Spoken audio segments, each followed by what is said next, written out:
Hello, this is New England Ghostbuster. Welcome back to my boiler room. Here with an update on my Spirit full size proton pack.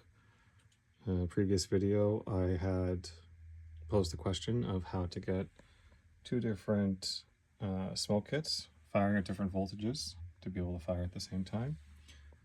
Thanks to a member of the Facebook Spirit Proton Packs or Spirit Halloween Owners Facebook group, Derek Aquino. Check him out, he's great.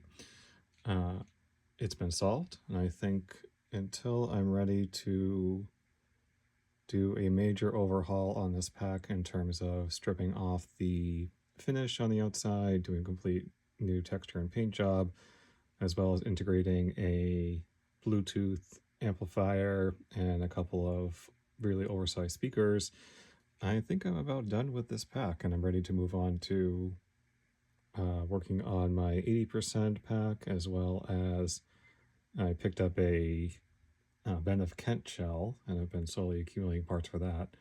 So ready to move forward. But first I wanted to show how Derek helped me solve the issue with the smoke kits. So up here, we've got a 5-volt smoke kit.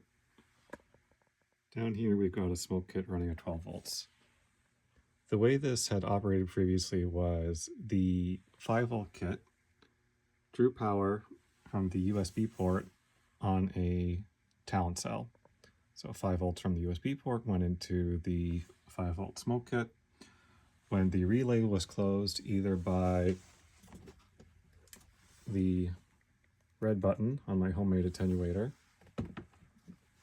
or the relay, that's the one on the right there, on the Franken Geek board, smoke would come out through there. It was a good solution, but I really wanted more smoke output coming from it, something a little bit stronger, really have that shooting out smoke effect that I see on some people's packs. I also really wanted to give the smoke kit up here a chance to shine, the smoke coming out from the top a chance to shine. So we're getting a good amount of smoke, but I wanted more. So I picked up a pack of random assembly proton pack parts, and in there was this 12-volt kit. So 12 volts, stronger motor, stronger blower. Basically everything else is just bigger and stronger than the 5-volt.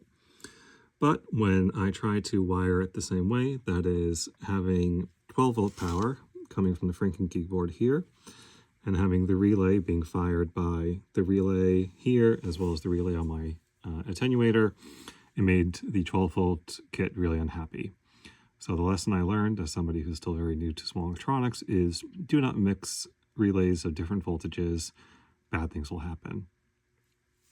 So Derek pointed out, Derek Aquino on the Facebook Spirit Owners forum, and by the way, if you're getting into Spirit packs or any kind of builds with proton packs or anything Ghostbusters related, the sad fact is you need to get on Facebook, because that's where all the best stuff is happening. That's where you can get good deals on used equipment. That's where you can really get a lot of ideas and help from people who've been there before.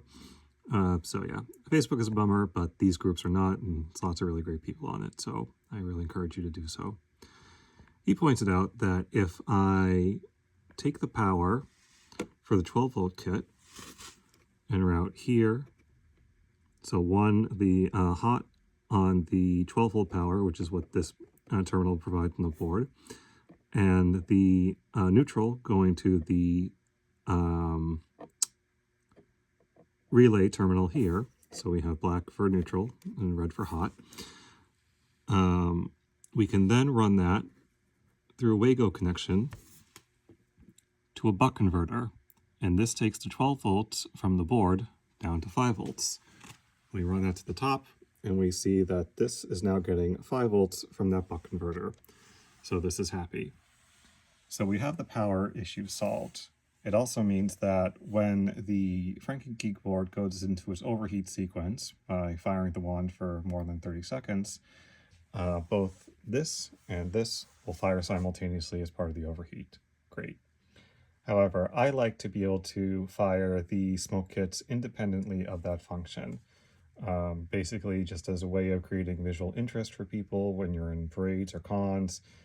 Gives people something to push, basically. That's not like holding a neutrino wand or anything. It's just like an interesting thing for people to see. So I wanted to be able to keep that functionality I had. And that's where I realized I could run a relay in parallel from the FrankenGeek board to my attenuator button. And I did so. So we have hot power coming from here, neutral power coming from here.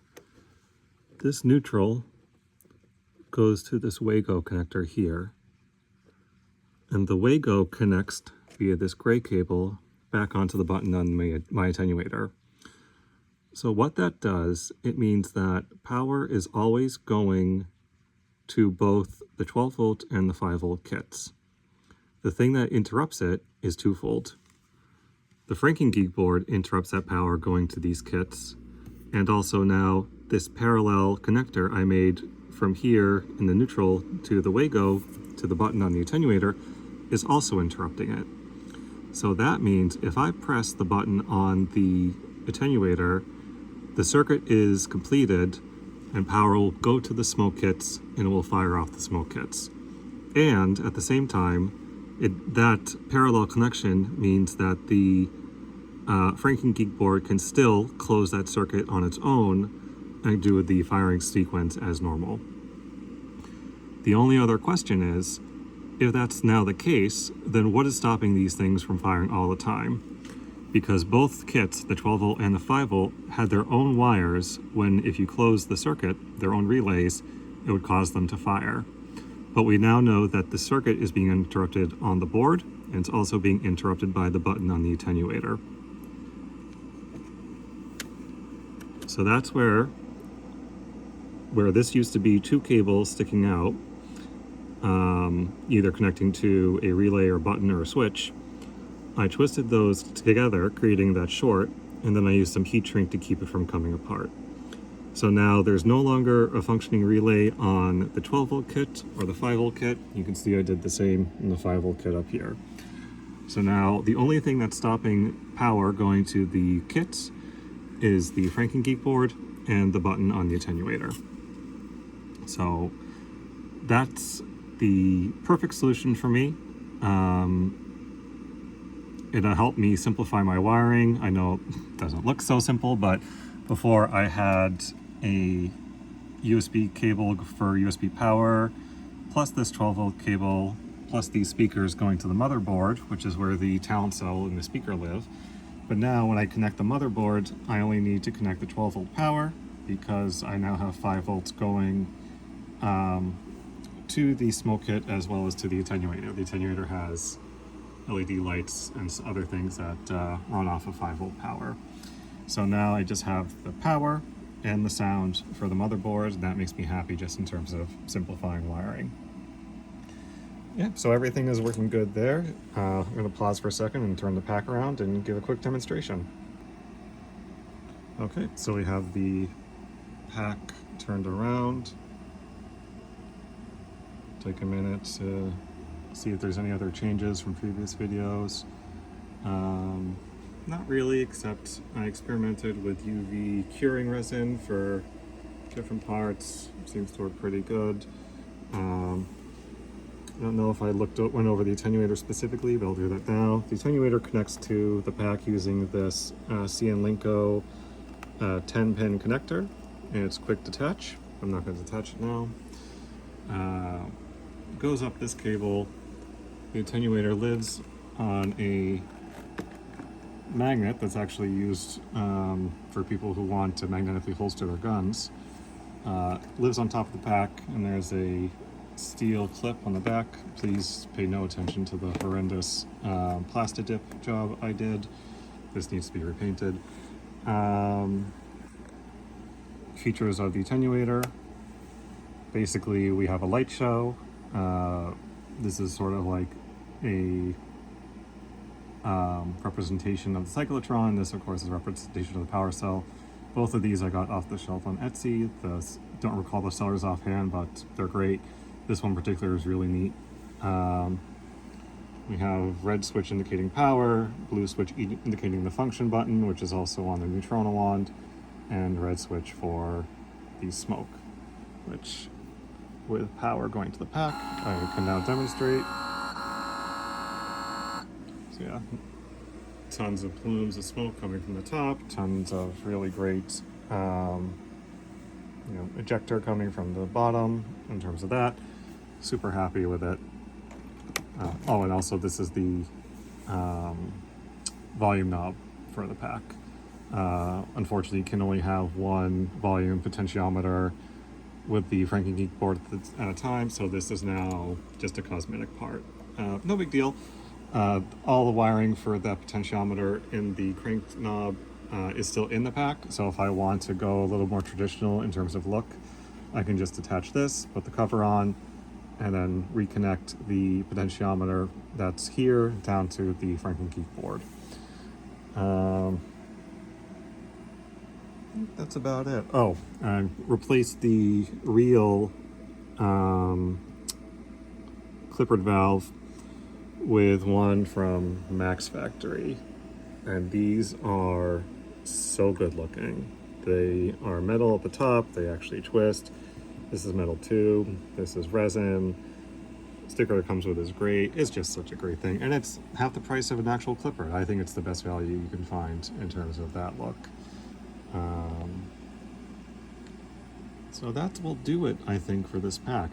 I'm mainly going to be using this in places like parades, cons, places where, as I kind of invest more time and money in building my own pack using that Ben of Kent shell, maybe I don't want to bring it out. It'll also be significantly heavier than this one, so this is good for walking around.